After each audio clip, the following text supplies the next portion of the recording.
Bonsoir à tous. Bonsoir Daniel, bonsoir Virginie. Bienvenue dans ce live. Nous sommes en direct autour de Daniel Salinck, candidat aux élections municipales à La Ciotat. Nous sommes à 53 jours du premier tour de cette élection municipale.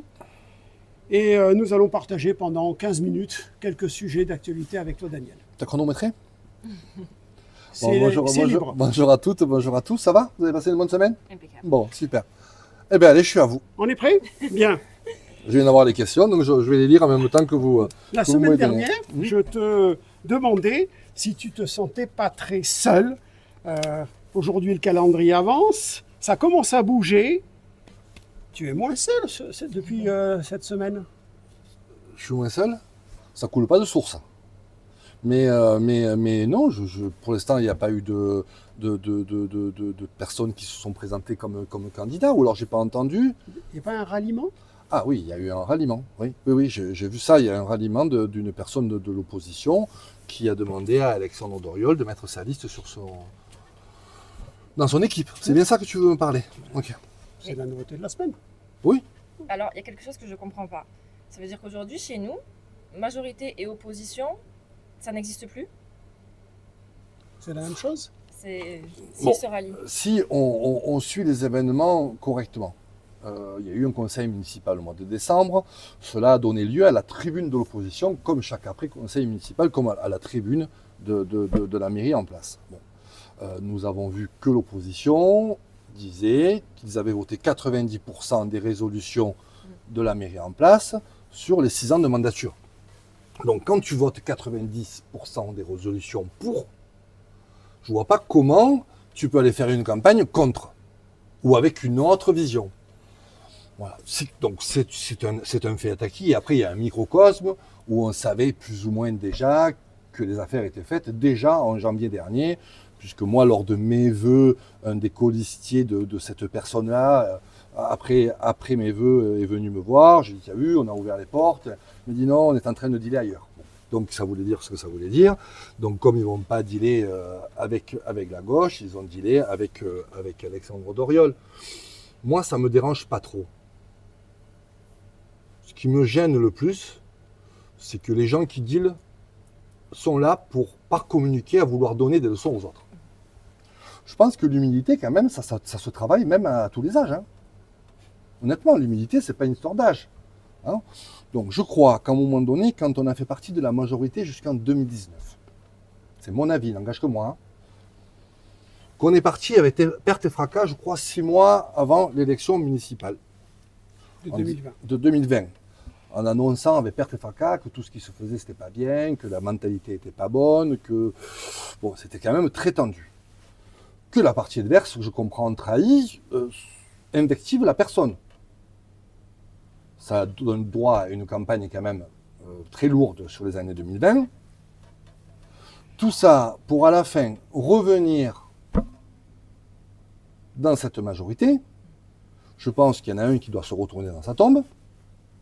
Et Dieu sait que je l'ai connu.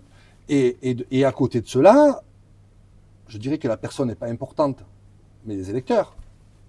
Quand tu dis aux gens, ça c'est tout mauvais, c'est tout machin, enfin, on a une autre vision, on va faire mieux. Et qu'après on se permet de donner des leçons en disant, alors vous comprenez, il y a des arrivistes, des opportunistes, des gens simples, qui parlent simplement. Comme le fait d'être simple, c'était une insulte.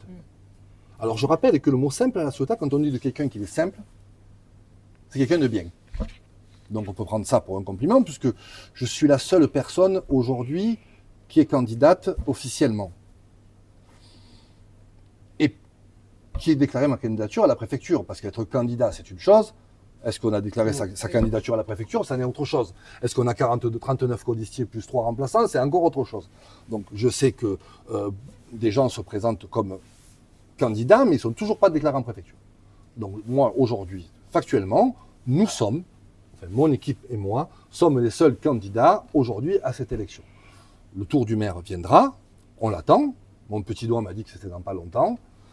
Mais ce jeu-là, si vous voulez, expliquer l'opportunisme, le fait d'être un peu des... Nous, on a une colonne vertébrale, par contre. Hein. On l'a gardée depuis le début. Donc voilà, je ne vais pas donner de leçons à personne, mais j'aimerais que personne nous en donne. Surtout dans la façon d'écrire. Je pense que j'ai répondu à peu près clairement. C'est direct, sur ce jeu, c'est sincère. live, Après. c'est le Il principe. faut arrêter un petit peu de nous prendre pour des pirouettes, ou des girouettes, ou des cacahuètes. Bon, tu le dis, il faut avoir un peu de colonne vertébrale, il faut avoir un peu des convictions. Ouais, un petit peu. On va changer de sujet. En matière d'idées, de projets, ces jours-ci, on voit au fil de l'eau différentes communications annonçant des nouveaux projets à quelques semaines de la fin d'un mandat. On va prendre un exemple. On apprend récemment qu'à La Ciotat, on va installer des grosses batteries. Et ça semble ressembler à des transformateurs, ce que Enedis met dans tous les quartiers. Et cette énergie va être accumulée pour desservir d'autres communes. Tu as un commentaire, tu as une réaction sur ce projet de dernière minute? Alors je crois que ça va pas. Alors de ce que j'ai lu du rapport du conseil municipal de décembre et de ce que je lis ce matin dans la Provence, apparemment ça va nous servir un petit peu. J'ai compris qu'on n'en avait pas l'utilité, mais qu'on le faisait par solidarité. De quoi? Je ne sais pas, mais solidarité. Ok, très bien. Moi, ce qui me choque surtout, en fait, c'est que une entreprise privée vous contacte de Paris au mois d'octobre. On prend rendez-vous début novembre. 26 novembre, elle a fait son rapport. Début décembre, mi-décembre, elle est au conseil municipal en vote. Ça vote. Je crois qu'il y a une personne au conseil municipal que je ne nommerai pas qui a dit attention, c'est dangereux, c'est pas top, c'est pas ce qu'il faut. Voilà, et quelqu'un que je crois parce qu'il a l'expertise nécessaire. Et on dit ça sera à la prochaine municipalité de le mettre en place en avril. C'est court quand même tout ça. C'est pas court, c'est que je trouve que est-ce qu'on aura envie de le mettre en place? Je suis pas sûr. Enfin, je peux vous dire que non en tout cas. Donc je peux dire qu'à la Société de Paris, j'espère qu'il n'y a rien qui a été signé parce que ça ne sera pas avec nous que ça se fera. Ça, c'est une réalité. Donc, oui, c'est un peu léger. C'est un peu investir des choses alors qu'on sait très bien qu'on ne sera peut-être pas aux manettes pour les gérer. Et après, il y a des sujets de sécurité. Alors, on peut dire qu'il y a des formations, qu'il faut un transfo. C'est pas totalement naturel. On n'est pas sur de l'énergie verte quand même. Et donc, si vous voulez, on n'est pas sur du panneau photovoltaïque. On n'est pas sur la domatique. Enfin, on n'est pas là-dedans. Donc, c'est pas notre concept. C'est pas notre façon de voir. Ce qui est gênant, c'est le fait que des choses s'accélèrent avant une élection, alors que personne n'en veut. Et que, je répète, l'élu dit, on n'en a pas besoin. Ça, c'est encore plus choquant. Oui. Dans la presse, on a aussi vu un article sur les vélos en libre service. Oui. C'est le même principe. Oui. À quelques mois de l'échéance. Juste avant. Oui, mais bon, c'est bien, parce que ça, nous, on en avait parlé il y a déjà 1 an et demi. Donc, ou 1 an, je ne sais plus. Voilà, donc, on avait dit, il faudra, dans notre laboratoire d'idées, et puis dans le programme qu'on a créé, dans le plan marchable, circulable, mieux, pour vivre mieux, on l'a prévu. Donc, avec la démarche piéton, la démarche vélo, enfin, voilà. Donc je dirais que si ça s'est accéléré, ce qui me gêne aussi, c'est ce que je lis, moi je ne fais que lire en fait, moi je lis qu'une société nous a contacté et qu'on mettrait peut-être des vélos en libre service. Bon. Mais on avait fait, je vous rappelle, je crois qu'on en a parlé la semaine dernière, on a fait l'observatoire des panneaux photovoltaïques de l'énergie renouvelable il y a 1 an, quand on en a parlé. Bon, c'est pas grave, ça c'est pas, on n'a pas la science infuse non plus, on ne peut pas dire que tout vient de nous, sinon c'est quand même très présomptueux et je pense qu'il ne faut pas l'être. Je dis que ce sera un peu moins de travail, on le fera sûrement différemment. Parce que quand on fait les choses très vite, on n'a pas la bonne vision. En tout cas, on n'a pas la vision à 360. Alors, je répète, la vision à 360, c'est pas se tourner en rond. C'est une vision globale d'une situation. Je le dis parce que j'ai entendu ça. Non, c'est pas ça du tout.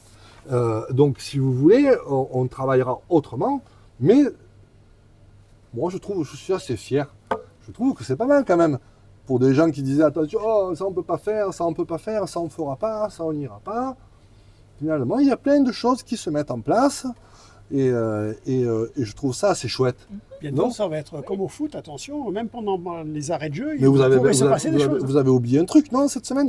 Parce que moi j'ai vu un truc cette semaine qui m'a fait beaucoup rigoler. On a aussi vu passer les nouvelles visites guidées dans le centre-ville. Ah ouais, ça non? Ouais, c'est sympa. Eh ouais. Alors, il paraît qu'on ne pouvait pas faire de tourisme l'hiver chez nous. Je vois, je lis tout ce que les groupies, tout ce que les groupies peuvent lire, enfin, les fans, voilà. Et on ne peut pas faire ça, on ne peut pas faire ça, on ne peut pas faire ça. Et puis, on va prolonger l'été, on mettra le mois d'août au mois de novembre. Je le vois, tout ça, je le lis tranquillement, je rigole. Hein. Je ne réponds pas, vous le savez, mais je rigole. Et puis là, un parcours touristique artisanal. Oh, extraordinaire quand même. C'est pas beau ça? Le même qu'on avait refusé il y a 5 ans en arrière, mais que là on accepte, enfin qu'on fait soi-même. Alors toujours pareil, la vision, une photo ce matin, j'ai vu avec le bec de l'aigle, très très beau hein, d'ailleurs. Vous avez vu, on peut faire des choses au mois de janvier chez nous. Et ouais. Donc on parle de tourisme tout au long de l'année, c'est ça? Exactement. Bah, écoutez, je trouve qu'on n'est pas trop mal. Je trouve que pour des gens qui se faisons beaucoup critiquer, pas par les gens en place, surtout par les groupies, je dirais, eh ben, je trouve que nos idées sont bien reprises et bien mises en avant, ce qui veut dire qu'on ne marche pas sur la tête.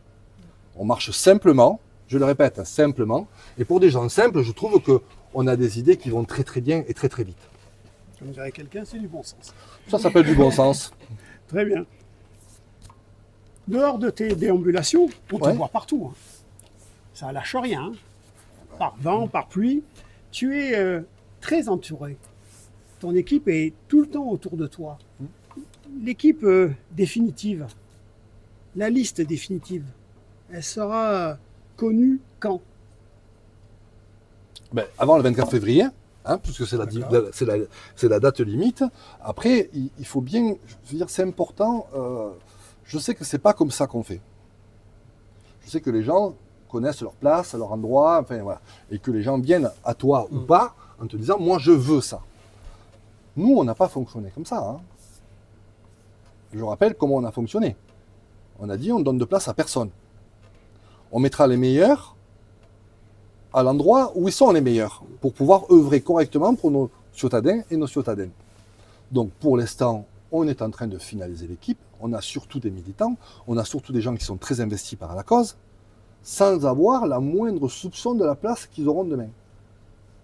Ça c'est bien, ça c'est beau, parce que ça veut dire qu'ils y vont pour une vision, pour aider les autres, pour servir, et non pas pour se servir ou pour avoir des prétentions égocentriques en disant mais moi je suis le champion de ça alors que bon, peut-être qu'il y a quelqu'un d'autre qui est mieux.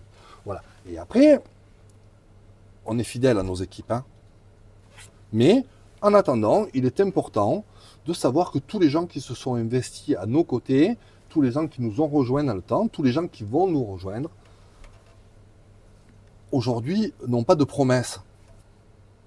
N'ont pas de promesse d'un poste ou d'une place. La promesse de ta part. Oui, d'accord. Oui, de ma part, bien sûr, mais du collectif. Oui. Hein, puisqu'une équipe, ça se fait dans le collectif. C'est pas une personne unique qui. Alors, voilà. Donc ça, c'est bien, c'est chouette, ça va rester comme ça encore quelques temps. La deadline, on verra entre le 10 et le 15 février, la liste définitive sera déposée, je pense. Après, il faut prendre date avec la préfecture aussi, hein, puisqu'il faut qu'ils nous reçoivent. Mais en tout cas, l'objectif principal, c'est de mettre les personnes les plus compétentes au service des ciotadens et des ciotadaines. Parce que c'est ce qui compte. Il n'y a rien d'autre qui compte. Donc on va le faire comme ça. Moi je suis très fier de mon équipe. Et ça fonctionne très très bien. Et ça c'est chouette. Merci. Très bien. Donc on sait que tu es au quotidien auprès des ciotadens. Oui. Et la prochaine grande date à rappeler, le 29 janvier. Alors, le 29 janvier, c'est les vœux. Bon, vous le savez, le teasing est bon, hein, de surprise. Ben voilà. Bon, alors, par contre, que les choses soient claires, on ne distribuera pas d'eau non potable. Alors, non, je plaisante, je fais un peu d'humour. Bon, c'est des vœux simples où on va vous expliquer une vision, où il faut venir voir ce qui va se passer. Il y a des surprises qui sont là, il y a des interactions qui sont là. L'objectif, c'est de dire à quoi, à un moment donné, c'est de souhaiter les vœux aux ciotadens et aux ciotadens et de leur présenter plus en détail, pour ceux qui ne vont pas sur le site, ou ceux qui ne nous suivent pas à travers les meetings, ce qu'on va faire et comment on voit la Ciotat de demain et qu'est-ce qu'on va faire à partir du 23 mars à la Ciotat. Parce que l'objectif et l'enjeu, c'est celui-là. C'est de dire qu'à un moment donné, cette élection, elle est importante pour le devenir des uns et des autres. C'est pas des gens qui s'affrontent, c'est des visions qui s'affrontent. Et nous avons deux visions totalement différentes. Voilà. Donc il faut les mettre les juste à poser et que chacun fasse son choix. Et donc le 29 janvier, ça sera cela. Voilà. Mais pour l'eau, je plaisantais. Mais on ne fera pas de cadeaux, de bouteilles d'eau. Donc, ce que je comprends, le 29, on est plus sur le contenu, sur la vision, pas sur les équipes. On attendra la liste finale, le trombinoscope final plutôt à la prochaine fois. Mais il y a de quoi? Il y a du lourd pour le 29. Ouais, il y a du lourd. Et donc, puis c'est un travail, hein, on a travaillé. Parce que en dehors de ça, quand même, il faut rendre à César ce qui est à César. Et les équipes ont travaillé, en œuvre. On n'a pas attendu les 3 dernières semaines pour commencer à faire des ateliers. Alors qu'on nous, on n'est pas dans l'opposition depuis 10 ans, 15 ans, 20 ans, 5 ans, on n'y est pas. Donc, si vous voulez, on a travaillé nos dossiers, on a écrit un programme, on a consulté énormément de gens, hein, je rappelle, 1200 personnes quand même, voilà, sur 80 ateliers différents, pour connaître la Ciotat de demain. Voilà. Et ça, franchement, ça va, on est bien, on va le présenter correctement, et on peut que s'en vouloir. C'est pour ça que je dis que le temps aujourd'hui est à la présentation des programmes et des visions. Parce que si c'est pour dire je veux un peu plus de police municipale, et puis je veux un peu plus de ça, et puis je veux un peu plus de ça, ok. Bon. Nous, on avait une vision pragmatique, faisable. Alors on ne sera pas dans le rêve. Hein. Je sais que les électeurs souvent veulent du rêve, et veulent qu'on leur fasse croire qu'on va faire des ponts sous les routes pour pouvoir aller accéder à la mer, des ponts par-dessus. Non, on va faire des choses réalisables. On va parler de recettes, d'équilibre, d'investissement pour les générations à venir. Voilà. Et c'est déjà pas mal. Hein, voilà. Donc oui, le 29, après vous le savez, on se voit tous les mercredis. Alors mercredi prochain, nous sommes le 28, c'est la veille. On veut en savoir plus. Vous voulez un peu plus de teasing? Le 28, ouais, si nous en dis plus. Si je fais le vœu le 28, c'est pas la peine que je le fasse le 29. Donc vous préparerez vos questions, j'y répondrai. Mais les sujets sont importants. Il faut la notion de premier tour cette fois-ci sera très importante. Vous le voyez, hein, parce que je reviens un petit peu. Je reviens à la première question qui est essentielle. Tous ces rassemblements ne sont pas naturels. Parce que là, on parle de rassemblement de partis envers d'autres partis. Là, on est sur des gens de partis qui n'ont rien à voir en commun. On l'a vu, on le vit avec notre président de la République depuis maintenant 2 mandats. C'est ça le nini, hein, que les gens appellent. Eux, ça va être du nini aussi. Parce qu'on voit bien les invectives de cette lettre. Il faudra nous mettre à la bonne place, il faudra qu'on soit ceci, il faudra qu'on soit cela. On est capable de partir quand même, si vous n'acceptez pas nos conditions. La colonne vertébrale et l'éthique, je ne sais pas trop où elle est. Si ce n'est de vouloir donner des leçons. Nous, on n'est pas là-dedans. Hein. Je rappelle qu'on a fait une démarche inverse. Hein. On a fait du civil et les partis sont venus se raccrocher à nous. Parce que notre programme était bon. Parce que notre façon de voir les choses était bonne. Ça, c'est une colonne vertébrale. Parce qu'on n'a pas transigé. Donc, je pense que les citadins ont plutôt intérêt à bien regarder cet aspect-là, plutôt que de vastes communications de gens qui se prennent pour des canaris, mais qui n'ont pas le même son au bout. Bien, c'est clair. Merci. Donc moi, je vous le dis, rendez-vous mercredi prochain. Pour en savoir plus. Rendez-vous le 29. Et puis, je vous souhaite une très bonne semaine à toutes et à tous. Merci. Merci beaucoup. Merci beaucoup.